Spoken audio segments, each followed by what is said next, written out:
no effect whatsoever on ultraviolet, cosmic rays, and so on. Nothing. Do I look okay. do I look more First of spookier? all, ultraviolet actually needs to be absorbed. Oh my goodness, absorbed by the atmosphere. But you look so strange. I am very We're strange. live, by the way, just to let y'all know we are live. Oh no. I am a chemtrail conspiracist. Well, hello, everyone. Welcome to Friday Night Live. And hey, you normally see Claudia and I on Mondays, and Scott coming in and, visiting and bringing breaking news, of which this is why we're here tonight. Mm-hmm. So last night, for everyone, I'm going to go ahead and pull the article up just so we can understand what we are talking about, folks. Let me go over here. Here we go. So the Express, and I just want to say thank you to the reporter that did this, because number one, they have given us the trio of chemtrail conspiracy theorists have threatened to blow the lid on what they believe is the biggest chemtrail bombshell of the century, after claiming to uncover alleged unclassified U.S. patent and trademark documents. Holy crap. Did y'all know that we're conspiracy theorists?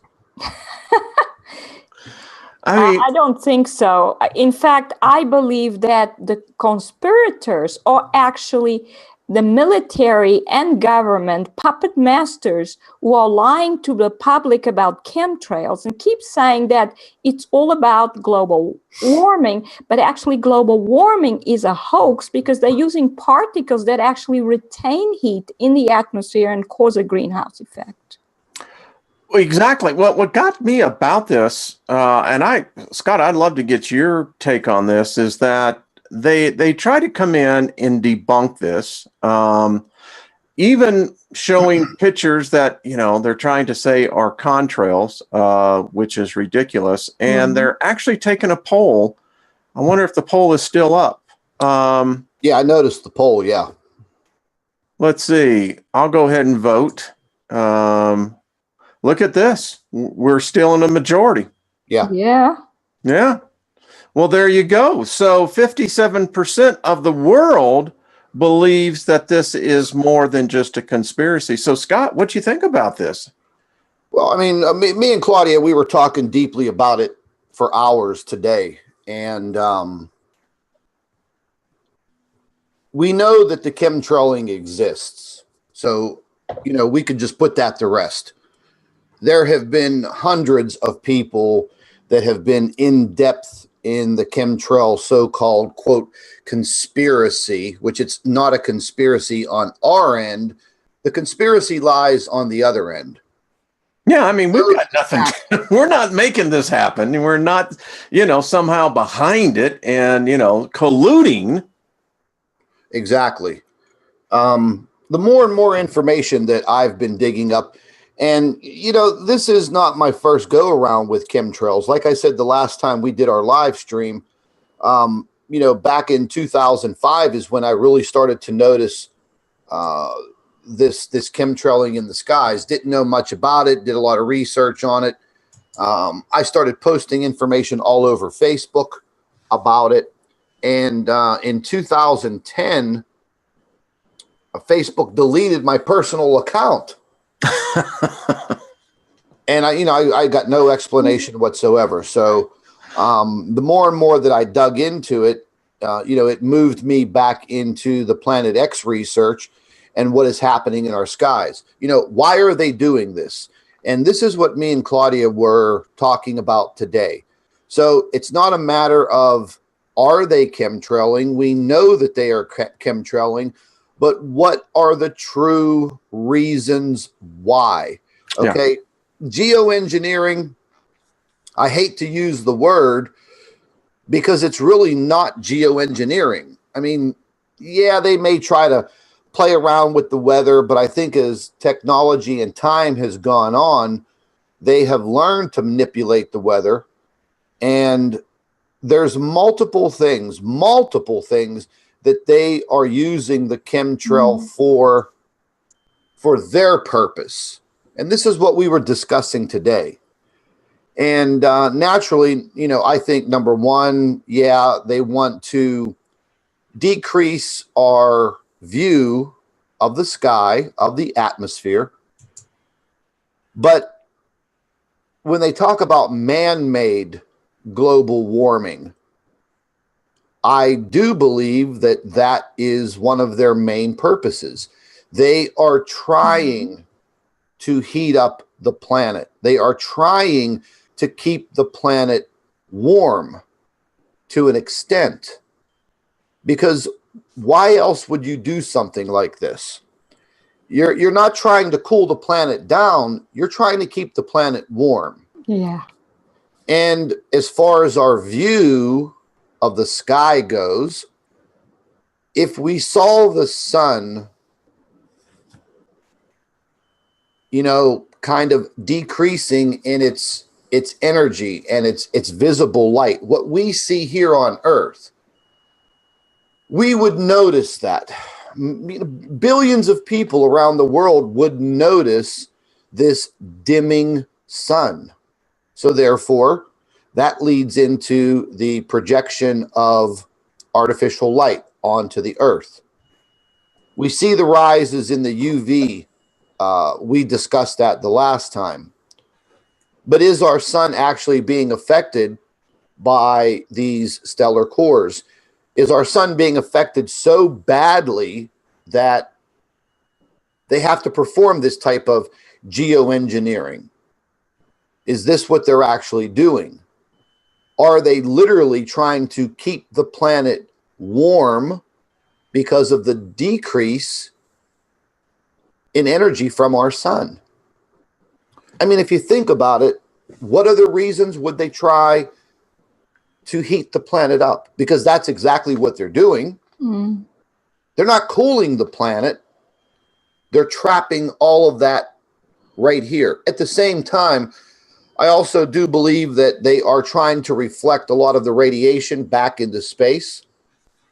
But I was just looking at the magnetopause a little while ago, and you know, the entire Earth is consistently engulfed in this radioactivity.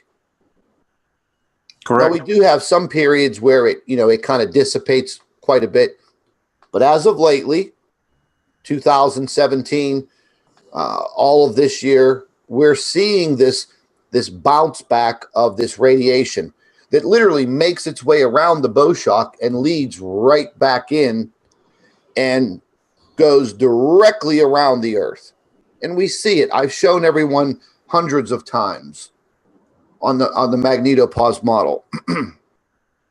So the big question is, why are they doing that? Why are they trying to trap the heat in? Now, as me and Claudia were discussing today, there are pros and cons. There are benefits for what they're doing, but there are also some significant consequences to what they're doing. So it's kind of like that old saying, you're damned if you do, and you're definitely damned if you don't. Well, I'd like to, if the reporter is listening to this, you know, I think what needs to be also addressed is that we're not just talking about the aerosol injection. And I'm scrolling patents here, and boy, this one's altering a region of the Earth's atmosphere. Yeah. Did you read that? What the freak? Yeah.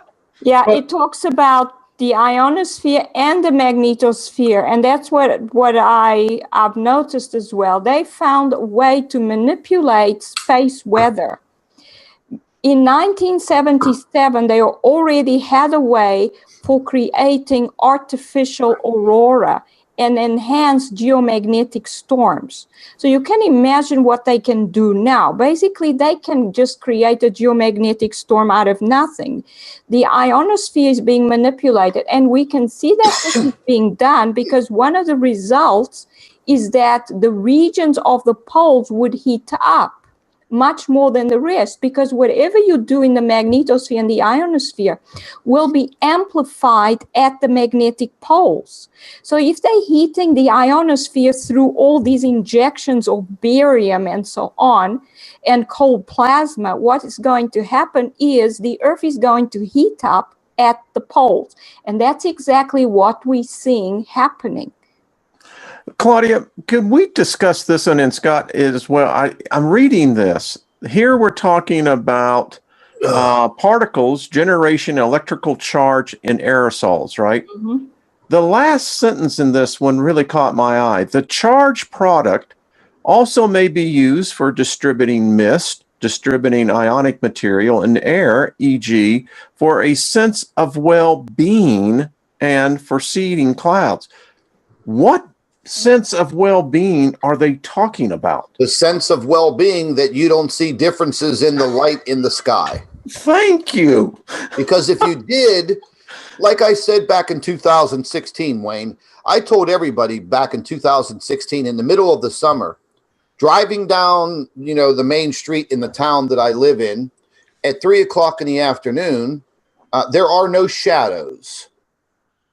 No shadows of people walking on the street, no shadows of my car driving, no shadows of anywhere. And everything looks like I'm under a studio light. So people are not understanding the differences in the light that they are living under. Again, people, look up in the sky, look at the color of the light that's being projected. It's white, pure white. Dr. Albers, I really am intrigued. And in this last sentence here, yes, this increase in energy can cause ionization of neutral particles, which are then absorbed as part of the region, thereby increasing the charged particle density of the region. What? Can you break that down for laymen? Basically, this is increased ionization of the ionosphere. It's usually done because of the ionized particles that come in the solar wind. So basically what they are doing is artificially creating that. When it means that the charge density increases, the electric currents increase. In other words, they are inducing currents in the ionosphere, which will then induce currents further down. They're doing all this artificially. So basically, they can heat up the mantle through what they are doing in the ionosphere. They're manipulating everything artificially through this. So can I ask a question? Then I'm interpolating this in my head, and I'm thinking about weather now, and we're talking about their charging a positive charge particle density. Would that increase lightning storms? Absolutely. Definitely. Of course it will. This is where lightning actually comes from. It comes from the ionosphere. And like I said before, the natural way that the ionosphere gets charged is through the solar wind. But they're doing this artificially now. So there will, of course, all this lighting will occur. Now, that does not mean that we don't have these objects outside the atmosphere that are able to do this as well. But the thing is, they are doing it artificially and allowing us to think that maybe it's these objects, it could be these objects, but as we can see that they definitely have been doing this artificially for years. So this means that even if the sun dies, they could keep us on believing that the sun's out there. They could create geomagnetic storms. They could pretend that the sun is having CMEs, and life would go on. They would just pretend the sun is there because they can do everything artificially. Whatever heat is coming from inside the earth, they are finding more and more and better ways of retaining that heat, because the earth generates its own heat. Yes. And they're keeping that heat in through the particles they're putting in the atmosphere.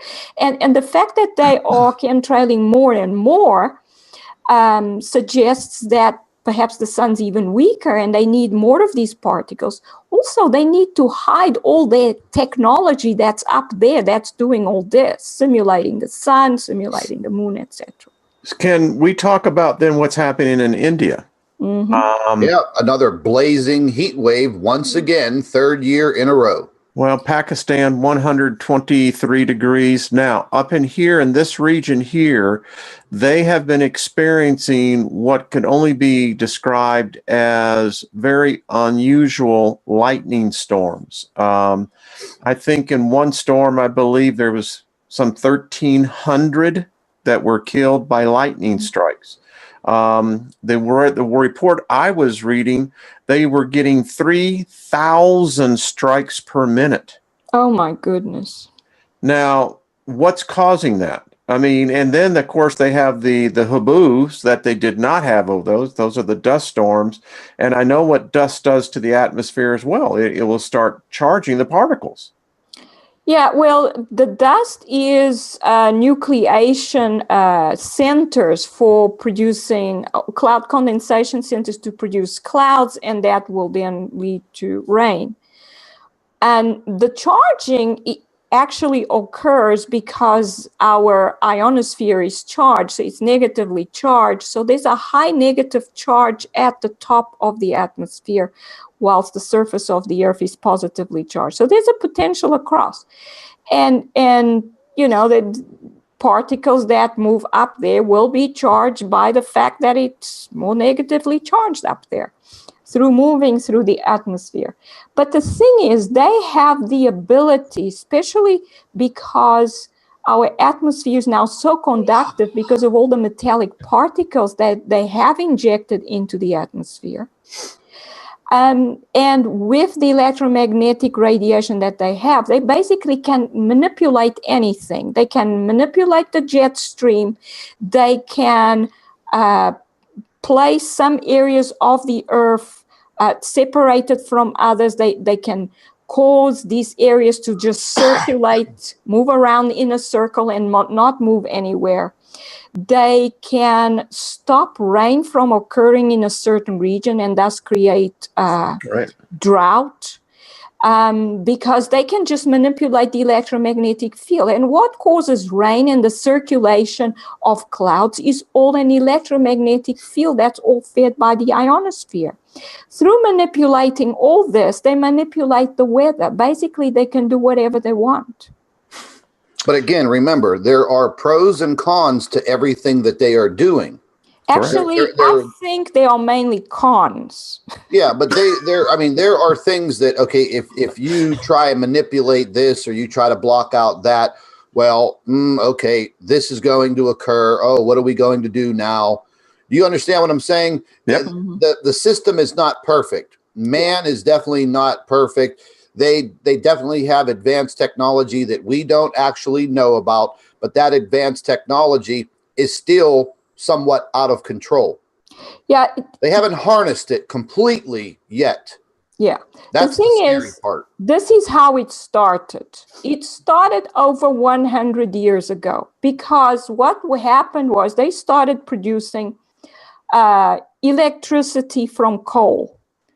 But the pollution that came out as a result of that caused droplets of rain to form that were too small to fall as rain. So the pollution was actually stopping rainfall all over the world, wherever this pollution was going. So they, instead of finding ways to produce electricity without using coal, they found a way around it, and that was to release the steam, that part of the steam that was being used to create electricity, into the atmosphere, and that way create artificial clouds. This is how it started. It started almost right after the Industrial Revolution started. So that was the first thing, because they wanted to keep on making money out of burning coal and fossil fuels. So that was the first thing. And then it developed from there. But if that had not happened, most of the Earth would turn into a desert. because there was no rain. So after that, they started finding other ways of producing rain, of not having rain. And then the militaries took over, because the military is always looking for ways to have an advantage over other countries. So they started saying, oh, but if we do this, we can stop the rain for other places that we don't like and other people we don't like. And then eventually, it seems that they decided that the real enemy is the fact that we have so many people on the face of the earth. And now they are fighting against their own population. And they're using these methods, which are basically weapons of mass destruction. They're using weather to destroy regions of the earth. Well, I'd just like to point out to the reporter, so we have a patent here that was designed specifically to suppress the formation of contrails. So if they had the patent in 1988, you would think that they would have deployed this. Then we go down, this one right here, the stratospheric Welsh-Bosch seeding global warming. Yes, this is the one that I found very interesting, because this is the one that says that if you put the particles that they have put into the atmosphere, which are metallic particles, that's why we have this haze, which reflect light back to outer space. But what light does it reflect? It reflects visible light, not infrared. Infrared is what the Earth emits from its surface. And that's the light that, when retained, causes a greenhouse effect. It does absolutely nothing for that. It also does nothing for ultraviolet light, because ultraviolet light has to actually be absorbed by the atmosphere in order to be stopped. And as you were talking, here's process for absorbing ultraviolet radiation. Patent issued in February 1994. Surprise! I mean, what they are using. They're using melanin dispersoids. And this is where it comes in, where they start using things like polymers in the atmosphere, because these particles, the metallic particles, don't do it. So I'm trying to put the story together, how we are conspiracy theorists when we're merely looking at, and by the way, Scott, I want to defend you on this, because the reporters seem to be almost mocking that these were non-government patents. These are all non-government patents. I haven't read one that is a government patent. Absolutely. And he really blew the lid off of his story, and it blew back, and he ate crow whenever he contacted the United States Patent Office. And did you read the response that the U.S. Patent Office gave this fool? Let's see what they said here. If you go all the way to the bottom, and he quotes what they told him, and he kind of leaves it at that. I mean, listen. A spokesperson for the United States Patent and Trademark Office told Express.co.uk that claims cannot be verified without a patent number, but the Patent Office does at times handle government documents. We go on. Paul, I think I know. Okay. Said Chapter 0100 of the Manual of Patent Examination Procedure does outline specific statutory rules on secrecy, access, and national security. So yes, there would be circumstances where the Patent Office would handle applications under secrecy order and or bearing national security markings. And then he goes on, but despite the bizarre claims presented by the trio of conspiracists, what the hell is bizarre? First things first. Okay, we are not the first three people to openly discuss this. I forget the lady's name, Rosalind. I forget her last name. She appeared in front of the United Nations years ago. I have the video. She appeared in front of the United Nations. She's from California. She had been documenting the chemtrails for years, air quality, water samples, the whole 9 yards, and gave the lengthy speech in front of the UN. Oh, but what? She's a conspiracist? Apparently so. You know, and the guy goes on to try to poke fun at, you know, these private companies. Yeah. Listen, the private companies include all of the world's major airlines because they are being paid to flick the switch on the damn chemtrail components in their planes. We are not the first people to discuss this. Well, what gets me... Go ahead, Scott. I'm sorry. No, it's fine. I'm starting to get heated because I have, over the past year, I have emailed the UK Express tabloid, okay, numerous times, giving them the right to interview both Claudia and I. And let us lay it on the table, all of it, exclusive. I even sent an email to their editor. I sent an email to everybody on their staff, every email that I can get from their website. Not once did they return my email. Not once.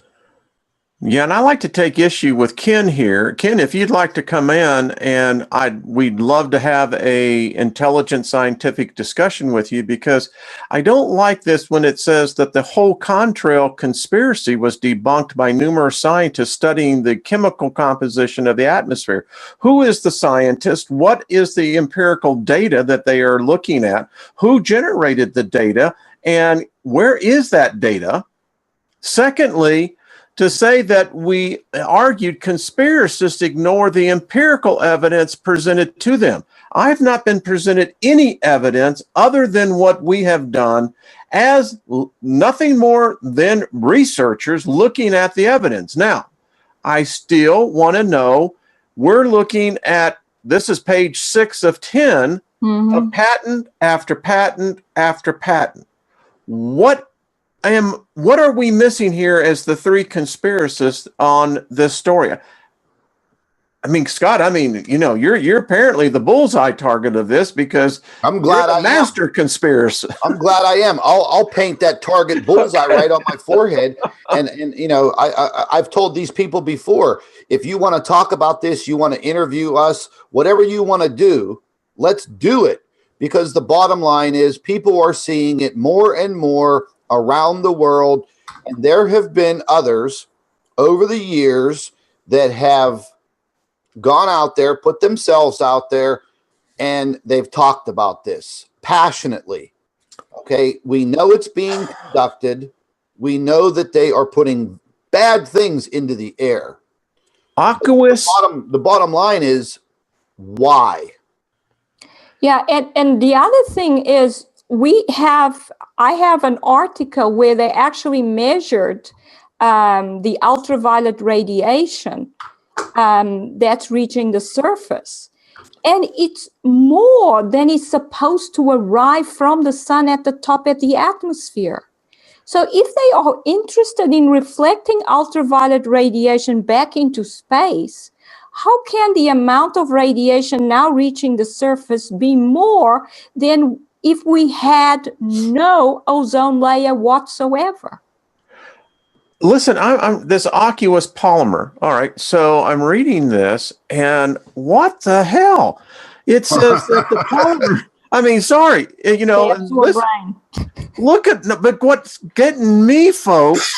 This reaction forms a gelatinous substance which precipitated to the surface below. Whoa, time out. Yeah, that I've read this as well. Yeah, and these polymers are very toxic. They produce lesions in the skin when they touch your skin. Holy crap! Yeah. Listen, I got a video about that as well. I got a video that was just tipped off to me, and I think the video was sometime in 2017. Young guy down in, I believe it might be South Florida. He started documenting the chemtrails passing over his house, and every single day, his yard, the roof of his house, his car, covered in these very, very lightweight particles. So he was documenting it with his video camera. The chemtrail planes were all flying over. And then as he panned away with the camera, and I have the video, as he pans away with the camera, he starts talking about these particulates all falling all over the place. And he videotapes it, and he talks within the video about these particles literally floating down everywhere. And it was persistent every single day, every single day. Now, remember when I told you about these planes not appearing because their transponders are off and they're not going to be showing up on the flight radar websites?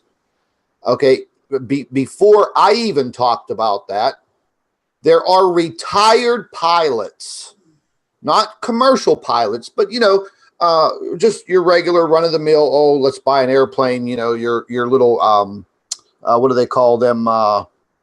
Your private pilots. This guy goes on to start documenting the airline companies that are being paid to spray the chemtrails. And the man who narrates the short video documenting this knows about, he talks about the altitude of the plane, the relative humidity, the distance behind the plane and the chemtrail.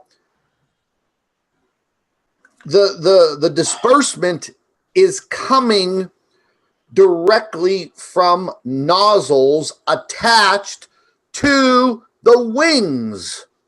Yeah. And as he states, how can you have their little so-called ice particles spewing out of 4 jet engines as exhaust? Exactly. And that shows you it's not contrails, because a contrail would be formed by what's coming from the exhaust of the engine, not from another nozzle. So the fact that these nozzles are there and the chemtrails are coming out of these nozzles shows you it's not contrails. Many people have seen these nozzles on the planes. So they're telling me that this is a contrail. This is over my house. Maybe I'm missing something. I'm sorry, but any scientist that says that there is no evidence is worse than blind. He's lying. Because anybody can see that these are not contrails, because contrails would not disperse and get wider. They would always stay a small little trail. But these ones spread out. Contrails. Again, I'm trying to classify us as the 3 conspiracists here. Something like that. How are we manufacturing that? That is just crazy. And again, you can see the natural clouds. That ain't natural. No, there's no way that's natural. Absolutely not. These are not normal clouds. Normal clouds don't look like straight lines or woven patterns or grids. And this is what we are getting. It's absolutely abnormal. And the fact that they keep on saying that it's contrails, that it's normal, that it's natural, it just means they are worse than liars. So they believe they are lies. Yeah, they're liars, plain and simple. Plain and simple. They're damn liars. And listen, I'm no environmentalist. Okay, that's where this really, really started. If you go back and you start to look, where did the chemtrail conspiracy begin? It began with environmentalists. Worried about the air, worried about the trees, plant life, animal life, water. They're taking samples. They're finding barium and cilantro. What's that? Aluminum. Aluminum, and what's the other one? Strontium. Yep. They're finding all And thorium, radioactive thorium. They find it in there. And I want to point out that this, sir, is this is expanding out. You can actually see the bellows as it continues to react to the atmosphere. This is not conspiracy. This is a layman looking up in the sky saying, what the hell are you doing? But this is obviously cloud seeding, because what the planes are releasing is tiny particles that then turn into condensation nuclei. So the clouds, this cloud formation around the particles. This shows that what the planes are releasing is particles, which then lead to condensation, the formation of clouds around the particles. I'm going to tell you a little story here, Wayne, that I just learned 2 days ago. It's going to blow your mind, and it's going to blow everybody else's mind also. What do you know, or what have you heard about private satellite companies, imaging satellite companies? Well, I know there's, what happened here? Are we still live? Yeah. Okay. I just wanted to make sure, because there we go. Tell me. So I come to find out that some of these imaging satellite companies that have actually put up super high-tech imaging satellites above our planet, and there's quite a few of them. Guess who their biggest client is exclusively? Some of the biggest world governments on this planet. Of course. Number one would be the United States of America, the UK, and Canada. And oh, what did I uncover today? See, that's why we're delayed a little bit on releasing this book, because some new information just came about. But what I came across today was the Canadian Air Force training manual on chemtrailing. Not contrailing, chemtrailing. This was publicized and archived all over the internet years ago when this was uncovered. And guess what they did? They scrubbed the entire internet of that manual. But guess what? You can't scrub the whole internet and get rid of it, because people have downloaded it. People have copies of it. We know that it's happening. Yeah. What is the main reason? So instead of wasting our time trying to figure out, why they're doing it, we have to start looking a little bit further outside the box. We know it's destroying our environment. It's very harmful for people. But what are they really hiding? I mean, let's be realistic here. Number one, it definitely clouds our view, no pun intended. It definitely clouds our view of up above. We can't clearly see out there. They talk about chemtrailing at night. I have so much information, tucked away that we're going to be putting into this book. And, he kind of made fun of the quote, we're going to blow the lid off of this. Yeah. But when I meant we're going to blow the lid off of this, we're going to blow the lid off of it because I'm not an environmental activist like these other people were in the beginning that were, exposing what they were doing. So we're going to have a new twist to this because we really want to know what they're doing and why. And we're slowly figuring it out. There are these imaging companies that have very, very sophisticated satellites up above, constantly taking these high-resolution photographs of the Earth at all times. I found out that one of the main reasons why we never see any of these photographs is because the government exclusively buys all of their data. This is just... They had no choice because the company would make it public. Well, this is what gets me. We are not environmentalists. We do not hold degrees in that. Dr. Albers is the only one that actually, I know, holds the degrees here. That but not in environmental science. Yeah, but we can observe. And I don't like it when someone tries to belittle my intelligence. Exactly. Because that is intellectual elitism, and it's dishonest journalism. Oh yeah, the UK is the UK Express is a tabloid. Maybe one of the reasons why they didn't get back to me after the multiple emails is because I made fun of them in the emails. If you want to really get down to the science of what Dr. Albers and I are investigating, then come ask us. Yeah. Don't put out these half-assed articles. Yeah, I mean, a lot of them are pretty much half-assed.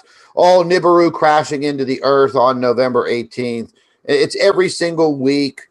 Tens of millions of people hit their website and blah, blah, blah. They're not really interested in getting at the truth. They're just interested in clicks, clickbait. Yeah, that's what it is. I mean, anyone that looks at my channel would see that this is an intellectual channel. It's philosophy. It's science. It's religion. It's not conspiracy theories. We're not the ones out there touting that the rapture is coming on such and such a date. What we're saying, I know for myself, I'm just observing. And I have a very smart friend who's a PhD.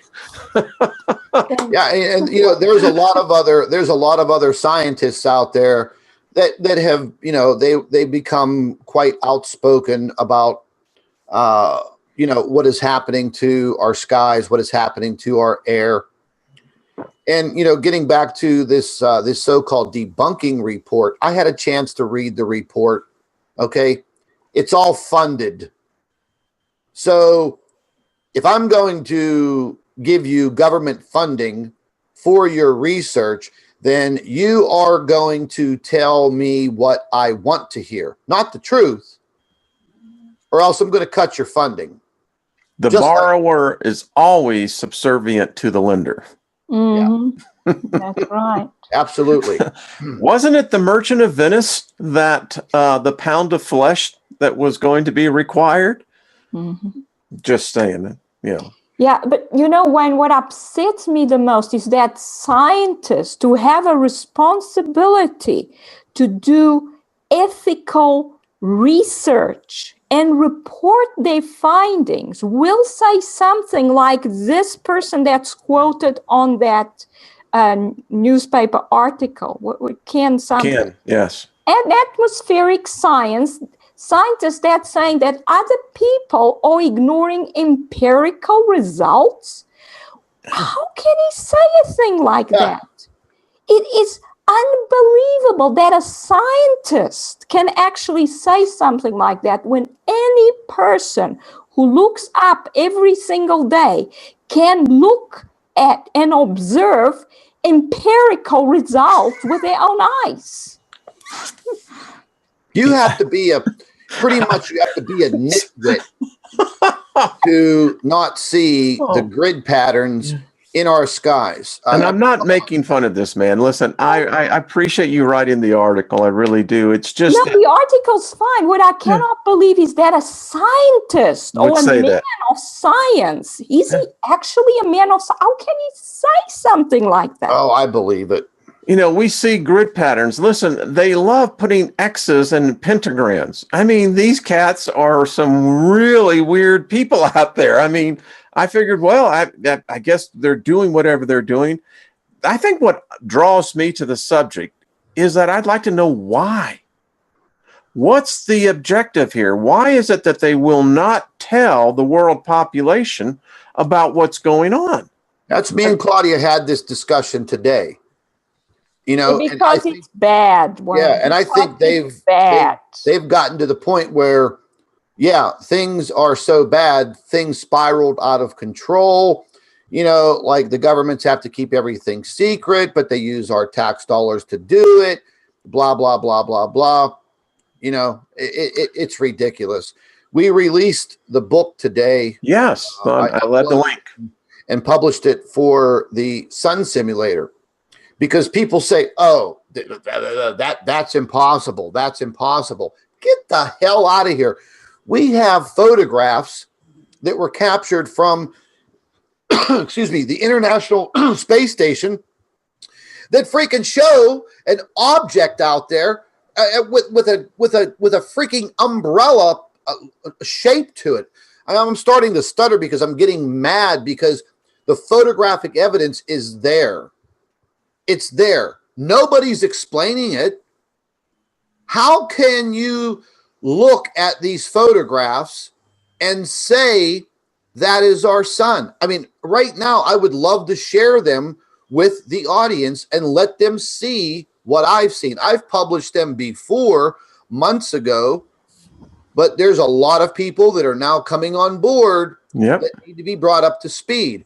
There's something else also. Someone sent me a photograph the other day, and they said, wow, Scott, you have to see this picture that was taken from the International Space Station. I discussed this with Claudia today, this photograph, but I haven't even showed it to her yet. And it is literally taken from the International Space Station and looking directly out at the sun, what's supposed to be the sun. And let me just share the photograph, and you just take a good look at it, and you tell me what comes to mind, what very odd things you see in this photograph from the space station, the sun shining down on the Earth. You just tell me what you think of this picture, and you're going to see something that appears in everyone's photographs for the last several years documenting the skies. So you let me know what you think of this photograph. You can go. Let me grab it here. Yep.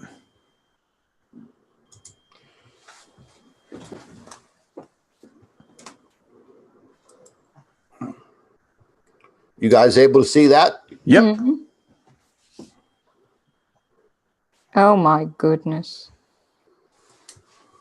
Oh my goodness. Okay. Now, I've watched the space station live footage. I mean, a lot. Okay. Now, you tell me what odd things you see in this photograph. Oh my goodness, Scott. I mean, obviously that's not the sun. Look at it. And look at the reflection that it's causing on the Earth. You know, it's obviously an object in orbit around the Earth. It's very bright. And it's reflecting off the planet. You can even see the pink around it. It obviously has some kind of pink plasma around it because it's producing that sort of circular sort of plasma or look at the reflection around it. Look at the detailed reflection on the ocean and the big round pink lens flare that everybody sees in their cameras from time to time taking pictures. Look at the centralized beam of light directly bouncing off of the ocean. Absolutely. When have you ever seen the space station photographs like this? That's amazing. This was a 1 in a million shot, and I got to hand it to the person that grabbed this. Wow. This is amazing. This shows you that that's the simulated. That cannot be the sun. The sun would not reflect off the Earth like that. That has to be an object that's much smaller than the sun and much closer to the Earth than the sun. The sun is 100 times larger than the Earth. And the light that comes off the sun illuminates the whole part of the atmosphere that faces the sun. It doesn't cause a reflection like that. There's no way. What do you think about that picture, Wayne? Again, I look at this and I marvel because it's like Claudia said, the sun is very, very big. And although we are 94 million miles away, that reflection is amazing. It really is. But that's what I actually wrote an article where I said there has to be one simulator that is in orbit. It has a period of 48 hours so that it can move with respect to the surface of the Earth at the rate of 24 hours per day. And I even calculated what the altitude is. I think it's 12.5 thousand miles, but I'm not sure anymore. But it's at the altitude that it will have a 48-hour period. Let me ask you something. In the area of that reflection, do you think the temperatures would be elevated where that reflection is on the Earth, in that piece of land, that piece of ocean? Just like using a magnifying glass when you were a kid to burn a piece of paper. The thing is, we don't know what radiation it's emitting. Well, I'm talking about the amount of heat that would be here compared to they have magnifying lenses in the atmosphere that make it look larger from the surface of the Earth, because I think it would look quite small from the surface of the Earth, and we've seen it in some of the photographs. Man, that's a pinpoint right there. Yeah, the magnifying lenses make it look larger, but definitely it's definitely illuminating that part of the Earth more than others. So yes, the radiation would be absorbed and heat that part of the Earth definitely more than the other parts. I always think about the ant in the magnifying glass. Yeah, exactly. I don't just it's like someone is getting amazing cooked. I mean, how else do you say that? I need to write an article just on that photograph. Now, this is a photograph that was taken from some footage of the International Space Station, maybe less than 6 months ago, and a small piece of video before they cut it off. And one of my subscribers and followers, Gary Garcia, he actually was screen capturing the International Space Station footage when the sun simulator, the sun was coming up over the horizon, but kind of on the side of the Earth from the perspective of the space station. And it was pink, bright pink. Am I going the wrong way here? Yeah, I've got I've got a lot of these. Here, this is the original Anybody that wants us to believe that that's the sun is out of their minds. How can the sun look like that? Yeah. As Scott's showing, it's got this hexagonal or octagonal shape to it. There is no way the sun can be like that. It has to be a device, an artificial device. The sun is a natural object. It's a sphere. That's not a sphere. I mean, does anybody know what the difference is between the sphere and a hexagonal?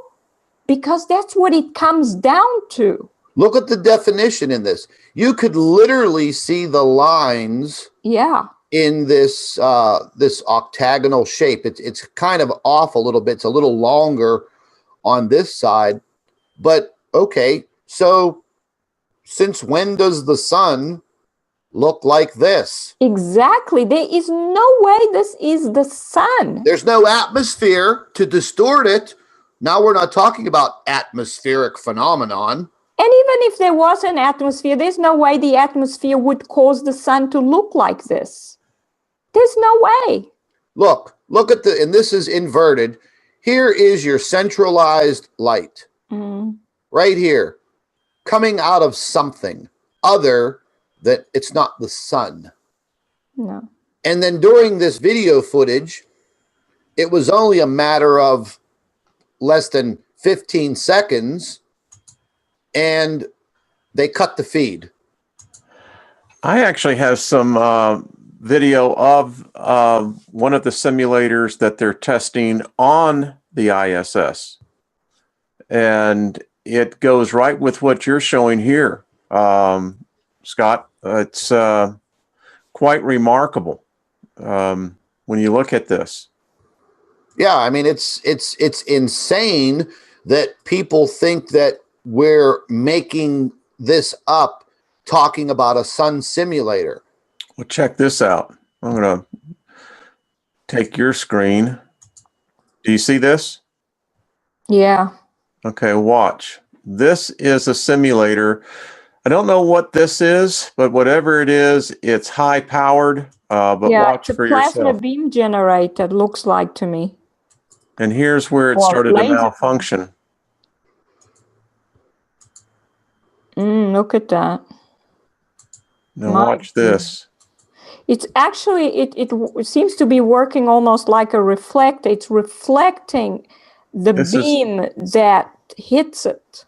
This is the device. Yeah, there it is. Yeah. Right here, folks. This is what so often you're seeing. And I know some people don't want to believe it, but let me go on. Look at that. There it is. Wow. Did you just see that? Mm-hmm. So they can actually, this device, it's apparently made in Canada. They have these very interesting solar shields out there. When they put this thing on, watch this.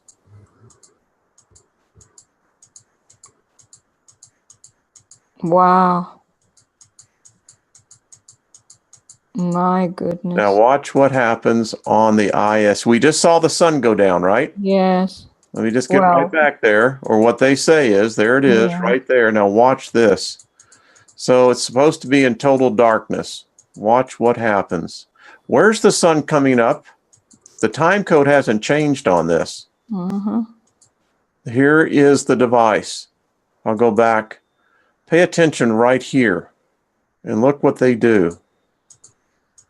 Whoa. Wow.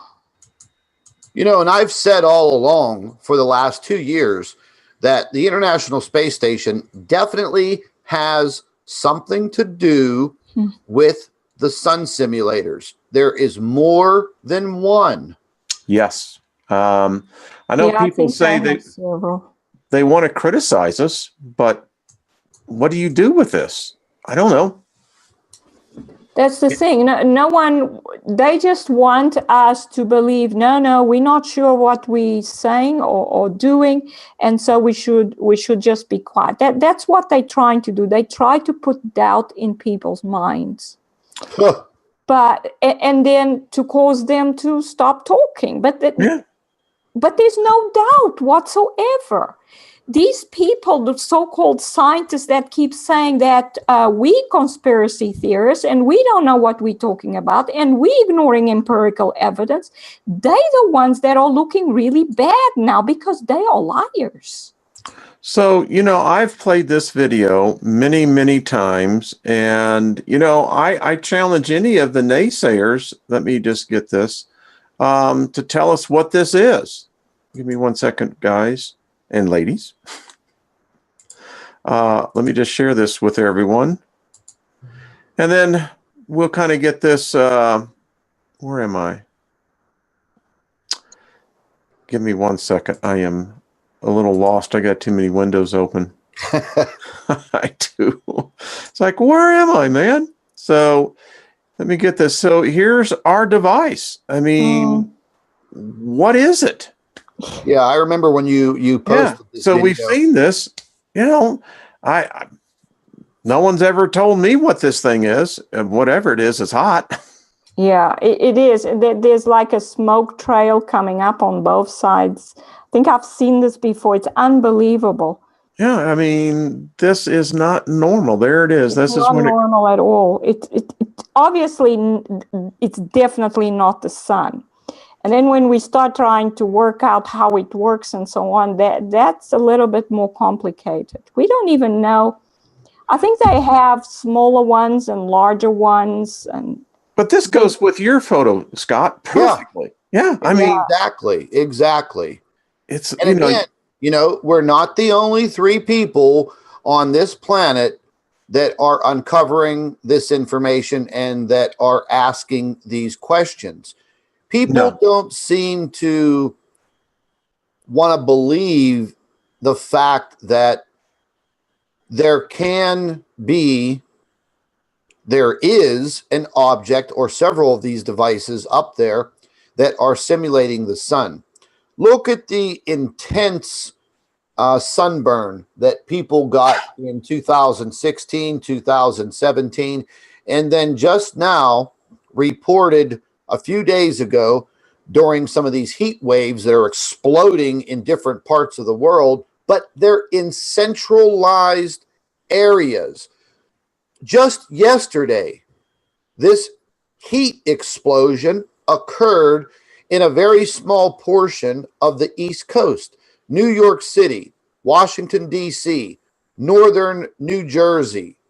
Okay, the temperatures were 93 degrees in New York, and I'm about 500, 600 miles, 700 miles, whatever, from New York, and my temperatures were in the mid to high 70s.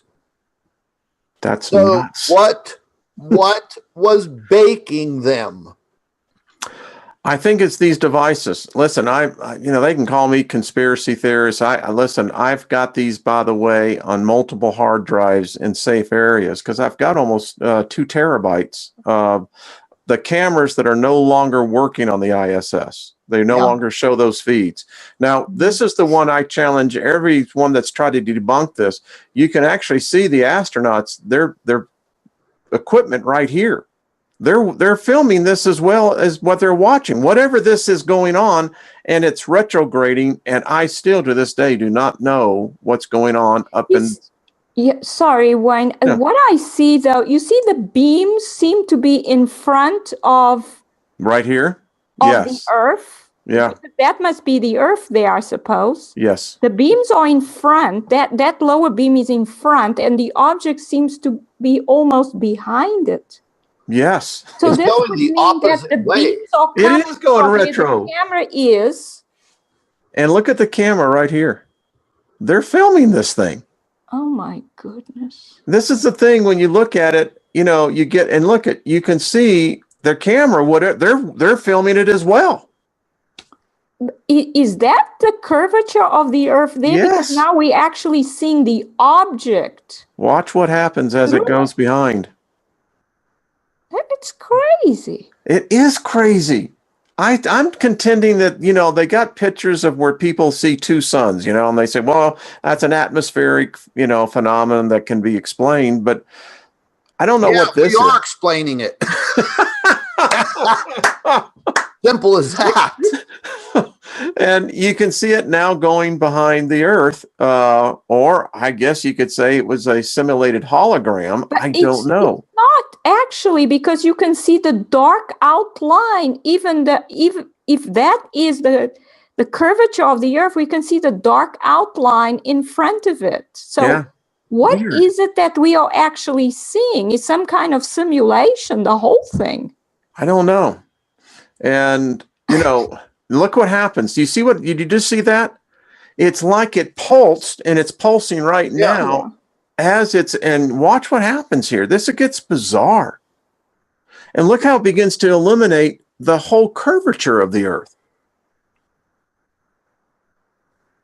It doesn't make any sense. I mean, this is just, does that not look like a comet to y'all? Yeah, it does. Yeah, most Okay. definitely. All right. And there we go. And we have our second setting of the sun, but this one's in retrograde. Yes. I don't know.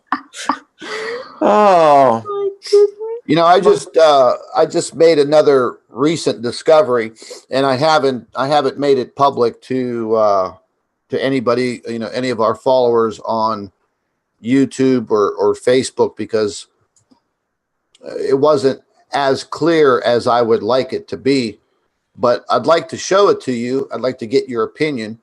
This Yes, is sir. the last 5 days of April. And this is captured from the SETI imaging. And it clearly shows, to my eyes, a massive object moving straight through space. And you have Venus, Mars, and Mercury clearly visible. And you can see this object over the course of, I think, about 7 to 8 days, moving straight across, just like that. I'd like to I see have it. the still photographs, which are more clear. It was visible on the SREM. Claudia, you want to explain to everybody what that SREM actually picks up? Yeah, the SREM detects high energy particles, protons, electrons, and heavy ions, mainly helium nuclei. And so it doesn't detect light. It doesn't detect electromagnetic radiation of any kind. It detects particles. So you cannot have lens flares in it. Yeah, They how just does a will lens not flare? occur. I was going to say, how does a lens flare affect heavy particles? Exactly. It cannot happen. Yeah, can you guys see my screen? Yes, sir. I'm going to go ahead and just widen this out a little bit. In this image, I mean, because the SREM is always distorted, you can see this object right here. And you have to stare at it for a little bit to pick it out. I see it. Yeah. But this right here is I believe that's Mars. Mm-hmm. And in the actual video, way up here in the upper left-hand corner, you will see Venus come in, and again, this huge loop forming and being sucked back in to Venus. And then over here, you'll see a large loop. Now, this is zoomed in. This object is obviously further away from Mercury. You know, it's not right up against the planet. And it's a little blurry, but you can see. Yeah, we could see that circular outline, definitely. Okay, but it's just not there. It's just not there for one damn day. Mm. It's there for 8 days, and it moves across the screen. Here is another screenshot, crystal clear, and you could see 1, 2, 3 other smaller spheres as it passes behind Mercury. Actually, I think it's Mars. But Mars. Yeah, it's definitely something there. And the other thing we see in these images is that the amount of debris filling the inner solar system is just increasing all the time, because that's what we see. We're seeing clouds of gas and debris with these circular objects because it's stellar cores. There's hundreds of them that seem to have invaded the solar, at least hundreds, if not more. Here's and the there's actual all this debris, and they are amongst this debris, and they giving us images only every hour or so, and they making the definition low so we don't see them. But yet there is so much going on in images like this. Yeah, here's the image date, 4/26/2018. Yeah. And it moves completely across the sky. Well, this is the sun over here. And you can see the Birkeland current line for Mars. Yeah. And you can see this bad boy. Yeah. Right there. So that's what they're hiding. This is the main issue of what is out there. Nice halo there. Yep. Yeah, and you see, we first found out that these things are in the sun's corona, but I don't think they're just in the sun's corona. They are all over the solar system. I think all the planets have captured some of these objects, these dead stars. And I think it's very likely that that plasma loop we see from Venus is due to one of these objects that has been captured by Venus. And we know that Jupiter now has 69 satellites, possibly increasing all the time. It used to have 16. So if Jupiter gained a whole lot of these objects, and likely they are all the same type of object, these stellar cores, because they're still coming in, I think.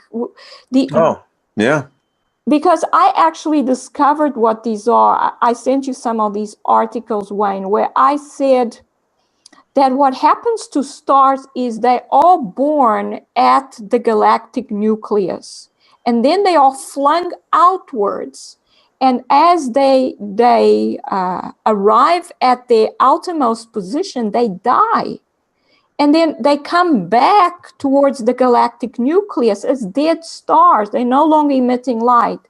And as time goes on, they become weaker and weaker. Their gravitational energy decreases.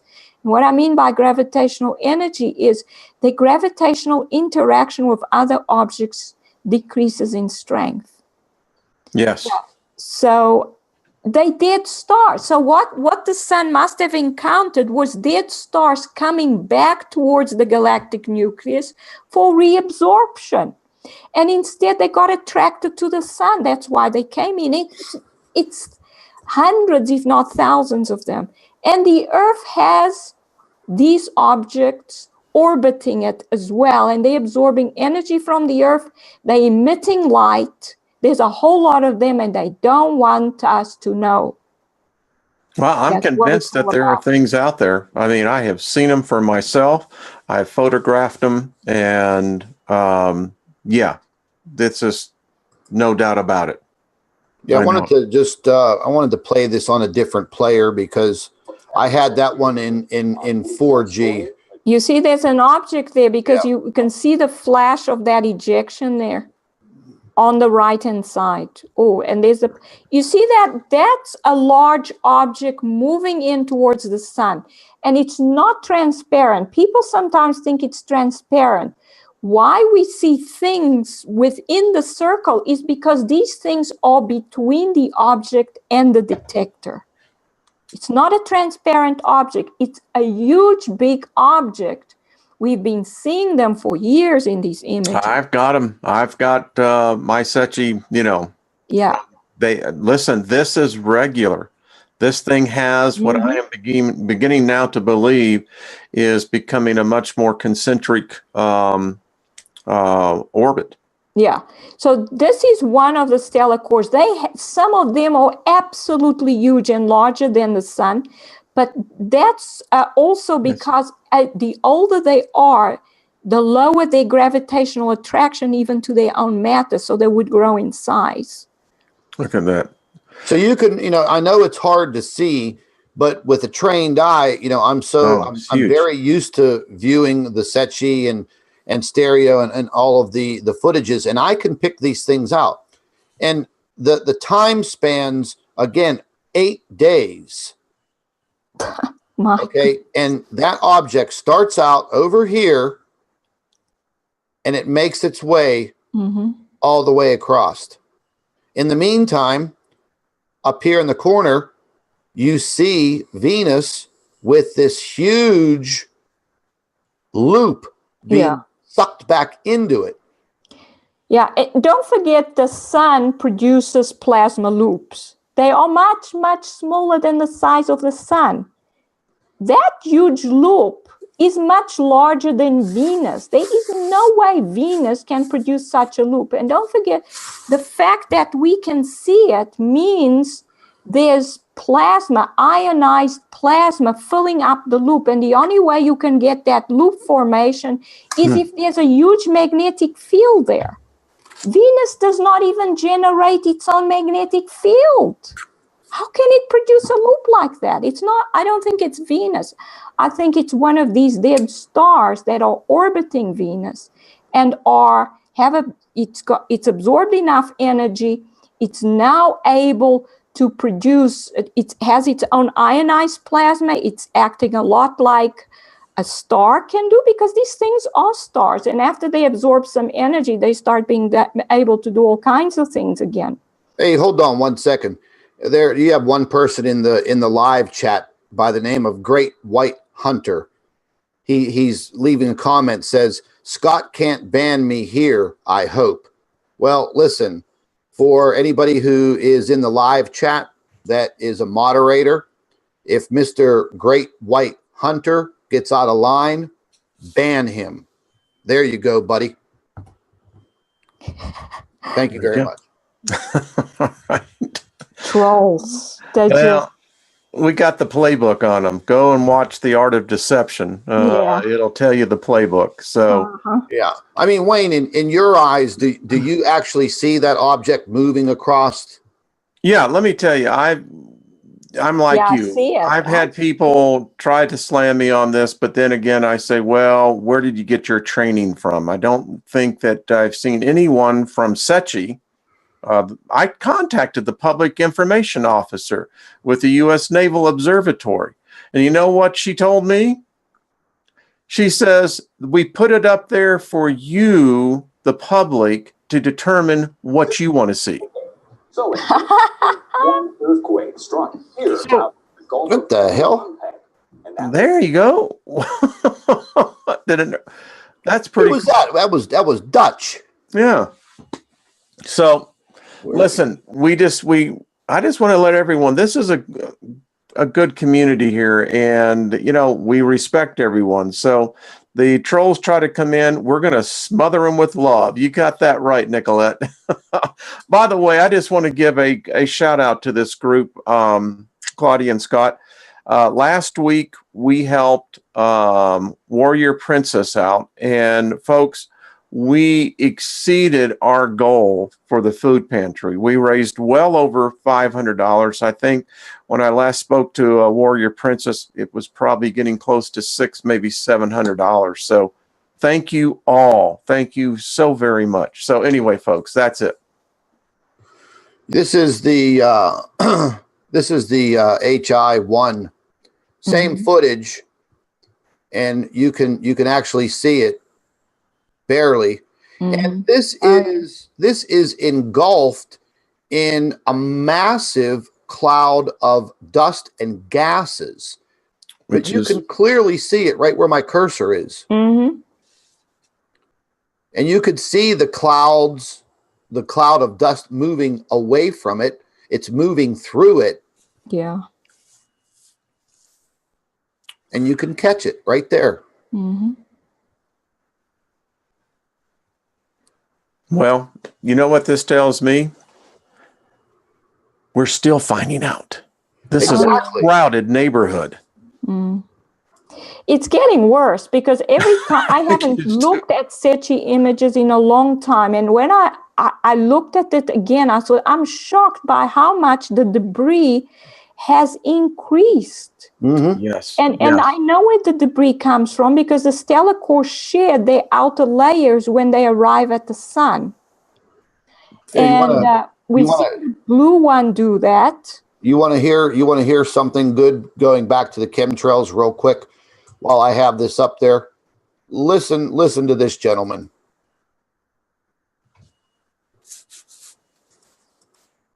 Oops, I have him muted. 2 inches on the rear, took off. This is not the aircraft, but this is a AirTran Boeing 717-200, 2 inches on the rear, took took off from Jacksonville to Atlanta. It took an hour and a half to go 300 miles. And here's why. It came due south, went around Gainesville, went back due north, and landed in Atlanta. Air Trans TRS 9100, altitude of 37,000 feet. Record shows that the relative humidity at that altitude is less than 20%. No conditions for persistent contrails. No conditions for persistent contrails.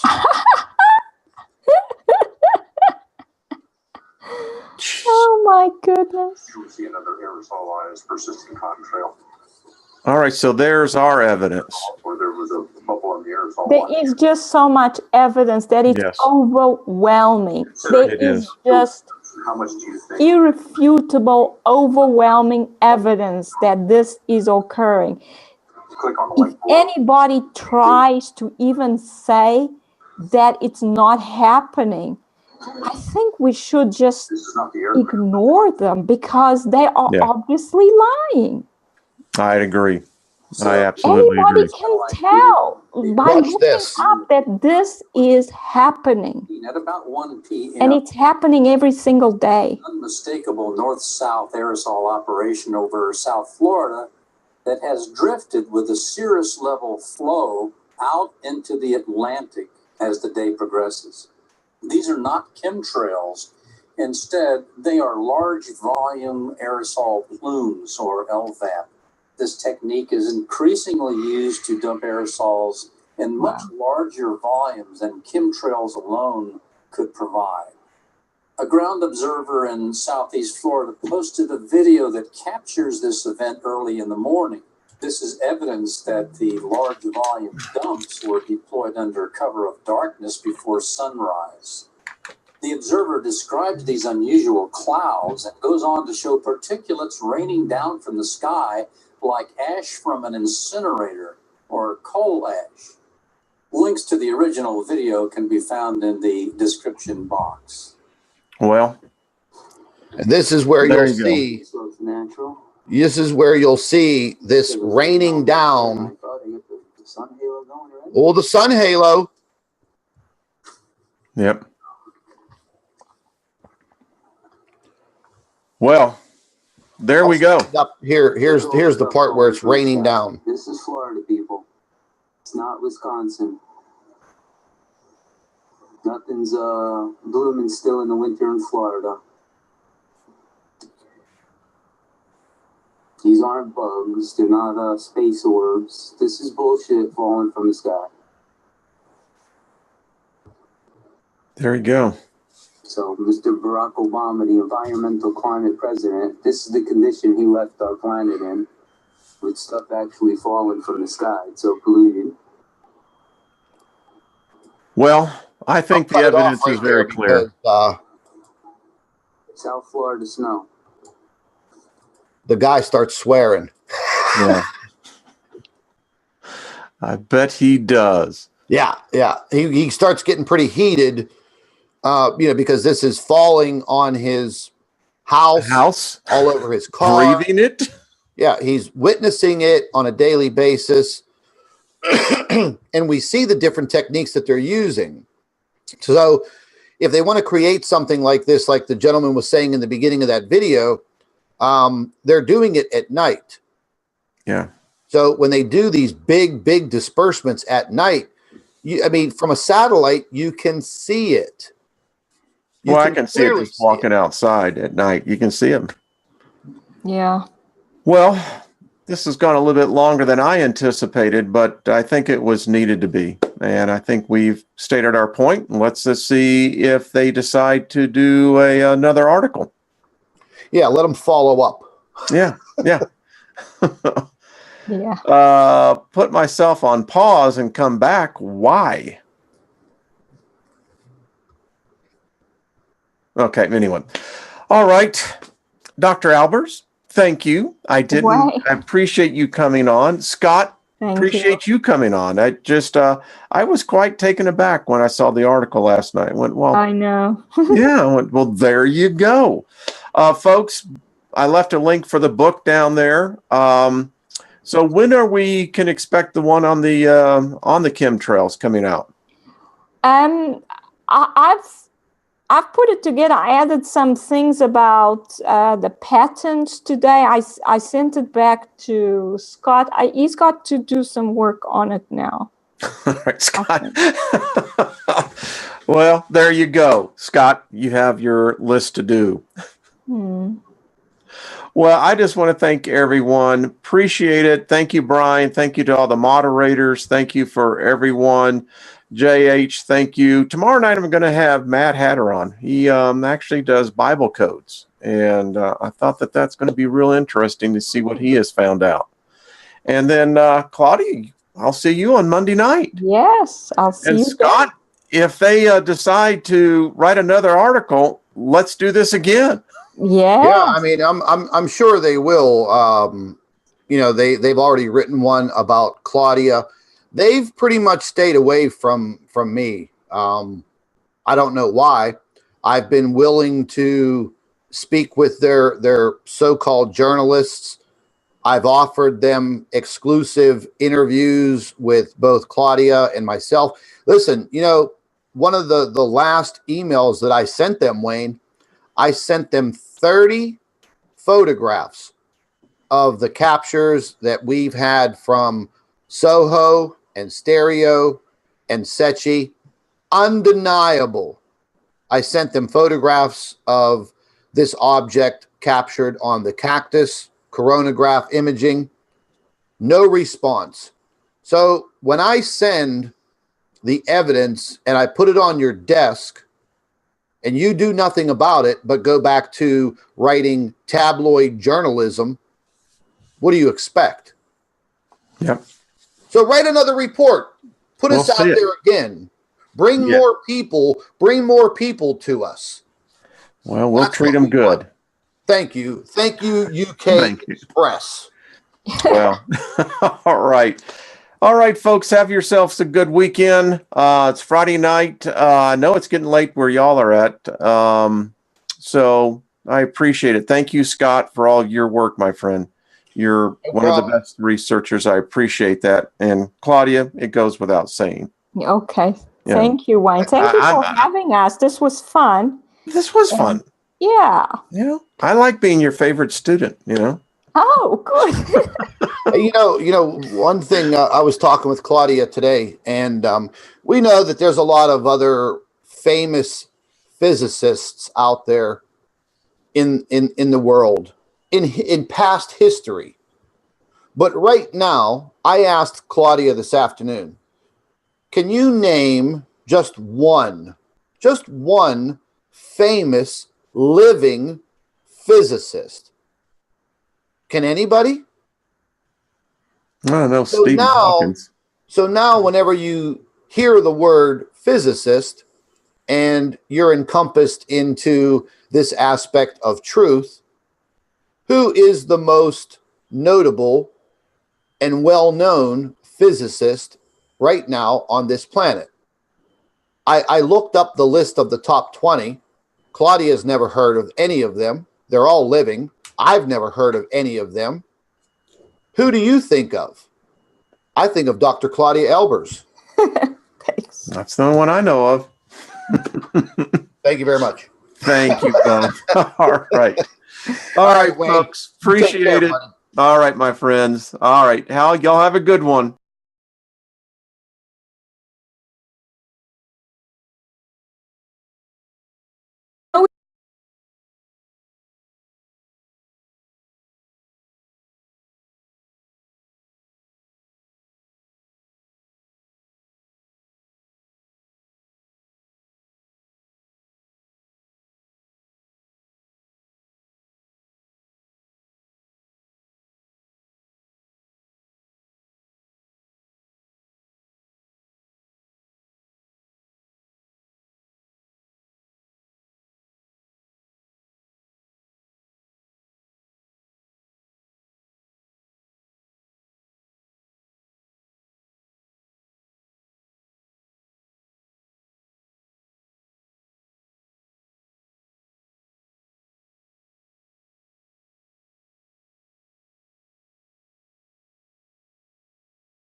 Epico here, Khrushchevskoy.